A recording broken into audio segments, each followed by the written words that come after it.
स्वागत महत्वपूर्ण वीडियो में। तो कैसे हैं? मुझे उम्मीद है कि आप अच्छे होंगे।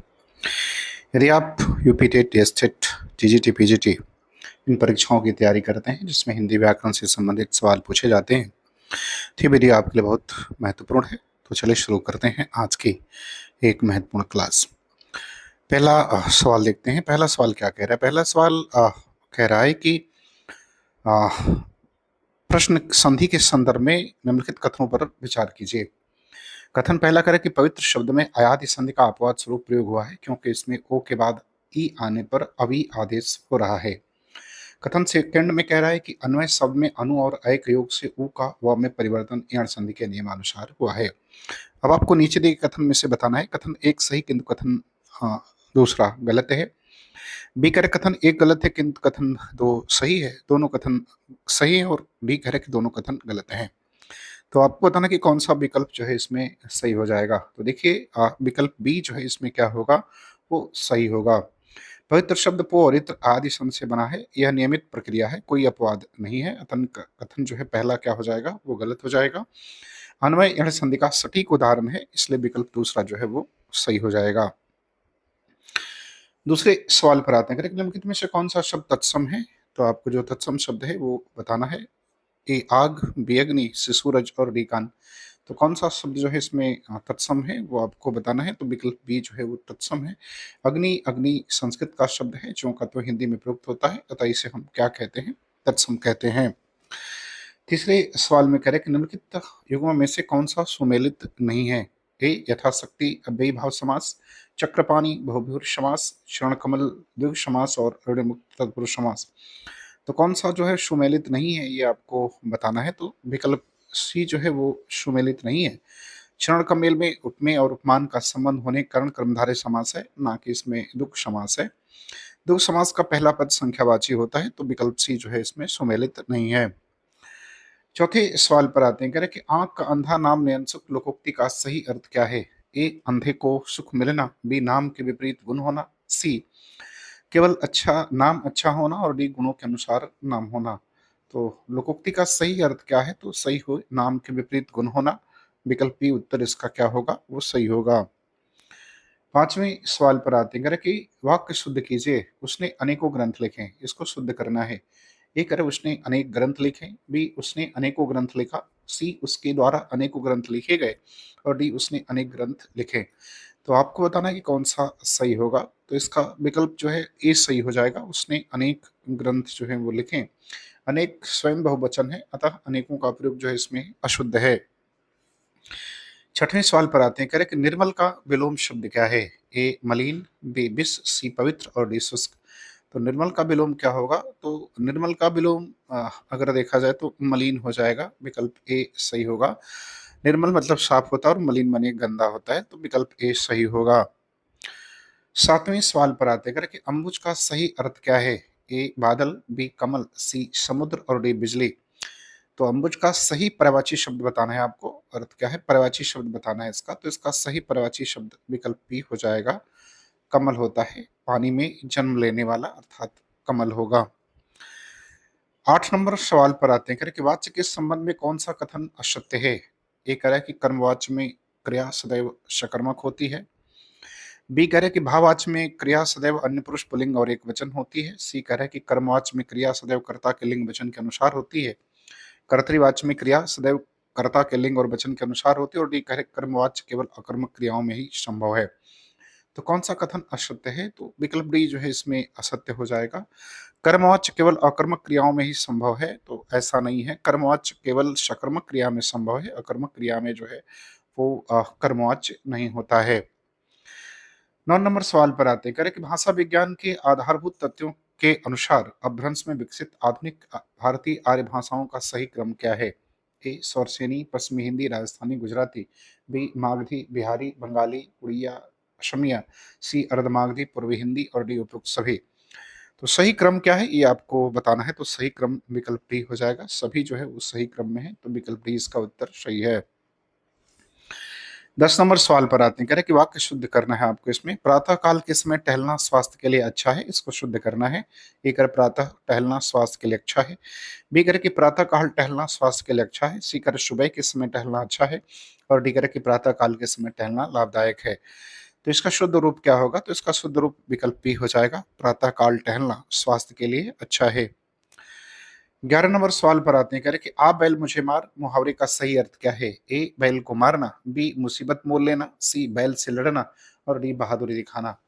तो आ बैल मुझे मार मतलब मुसीबत मोल लेना, विकल्प बी उत्तर इसका सही है। 12 नंबर सवाल पर आते हैं, कह रहे कौन सा शब्द स्त्रीलिंग है? ए मित्र, बी सूचना, सी उपहार और डी अध्याय। तो कौन सा स्त्रीलिंग है? तो देखिए सूचना स्त्रीलिंग है, बाकी सभी पुल्लिंग है। विकल्प बी सही है, सूचना दी जाती है। 13 नंबर सवाल में कह रहा है कि उपसर्ग का प्रयोग होता है ए शब्द के अंत में, बी शब्द के मध्य में, सी शब्द के आदि या प्रारंभ में और डी कह इनमें से कोई नहीं। तो देखिए उपसर्ग जो है वे शब्दांश होते हैं जो शब्द के आरंभ में जुड़कर अर्थ बदलते हैं, तो विकल्प सी उत्तर सही है। 14 नंबर सवाल में कह रहे कि जो पहले कभी न हुआ हो वाक्यांश के लिए एक शब्द क्या होगा? ए अभूतपूर्व, बी अद्वितीय, सी अनुपम और डी अपूर्व। तो सही उत्तर क्या होगा? जो पहले कभी न हुआ हो, तो इसका मतलब होता है अभूतपूर्व, अर्थात विकल्प ए उत्तर इसका सही है। 15 नंबर सवाल में कह रहा है कि वाक्य शुद्ध करिए, मुझे भारी प्यास लगी है, आपको बताना है इसका शुद्ध रूप क्या होगा।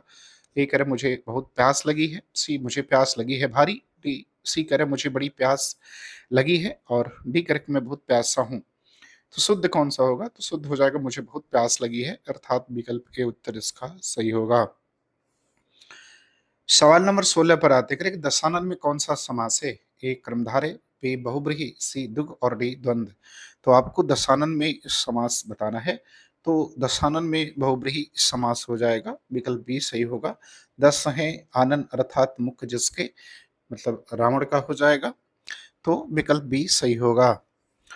17 नंबर सवाल में कह रहा है कि हाथ मलना मुहावरे का अर्थ क्या है? ए हाथों की मालिश करना, बी पछताना, सी क्रोध करना और डी बेकार बैठना।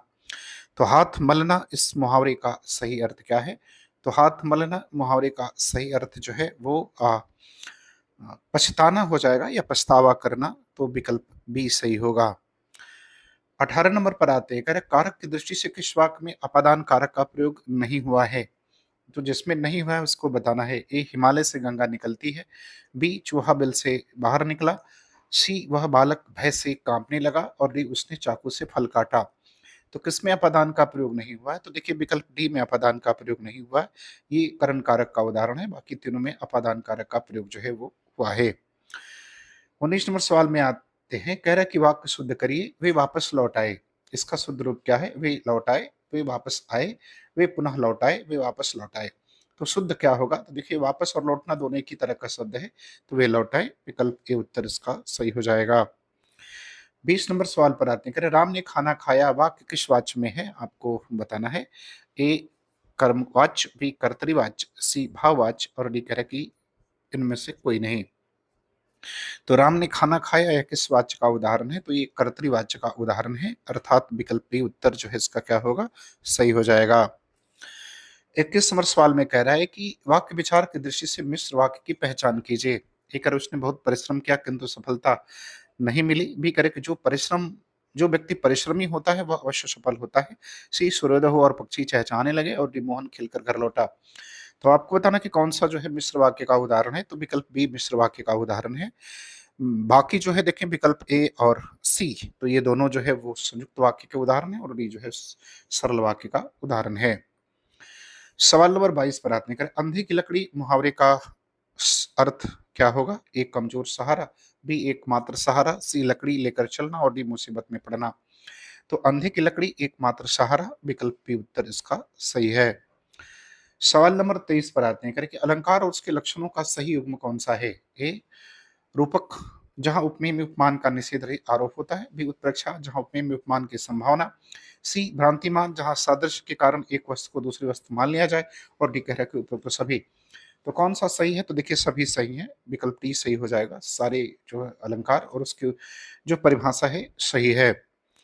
24 नंबर सवाल पर आते हैं। अगर एक अशुद्ध वाक्य को पहचानिए। अशुद्ध इसमें से पहचानना है। ए करें सूर्य पूर्व में उगता है। बी यह काम मैंने किया है। सी आप यहाँ बैठिए। और डी वह खाना खा लिया है। तो अशुद्ध वाक्य क्या है ये आपको बताना है। इसमें से अशुद्ध, तो अशुद्ध विकल्प डी है। ये अशुद्ध है।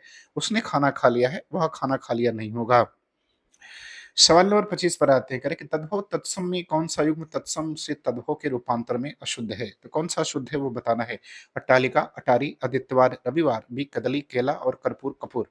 तो कौन सा अशुद्ध है ये बताना है। तो देखिए अशुद्ध विकल्प बी हो जाएगा। आदित्यवार रविवार नहीं इतवार होता है, तो विकल्प बी जो है इसका अशुद्ध है। 26 नंबर सवाल में कह रहा है कि कारक प्रयोग की दृष्टि से निम्नलिखित में से किस वाक्य में संप्रदान कारक है। ए राजा ने निर्धन को कंबल दिए। बी वह घर से बाहर गया। सी राम ने रावण को मारा। और डी वृक्ष से पत्ते गिरते हैं। तो किसमें संप्रदान का उदाहरण है ये बताना है। तो विकल्प ए संप्रदान का उदाहरण है। वह घर से बाहर गया यह पदान का उदाहरण। राम ने रावण को मारा तो कर्म कारक का उदाहरण। और वृक्ष से पत्ते गिरते हैं ये कर्म कारक का जो है वो उदाहरण है। सवाल नंबर 27 पर आते हैं। घर का अपना उल्लू सीधा करना मुहावरे का अर्थ क्या है। ए मूर्ख बनाना। बी अपना स्वार्थ सिद्ध करना। सी चालाकी करना। और डी बुराई करना। तो अपना उल्लू सीधा करना इसका अर्थ क्या होगा। तो इसका अर्थ हो जाएगा आ, अपना स्वार्थ सिद्ध करना, अर्थात विकल्प बी सही होगा। 28 नंबर सवाल में कह रहे हैं कि भाषा की सबसे छोटी इकाई कौन सी है। ए कह रहे शब्द, बी व्यंजन, सी वर्ण और डी कह रहे स्वर। तो भाषा की सबसे छोटी इकाई वर्ण है। विकल्प सी जो है उत्तर इसका क्या होगा, सही होगा। 29 नंबर सवाल में कह रहे हैं कि पंचवटी में कौन सा समास है। ए दुग, बी कर्मधारय, सी बहुब्रीहि और डी कह रहे हैं कि तत्पुरुष समास। तो पंचवटी में जो समास है वो आपको बताना है। तो पंचवटी में दुग समास है।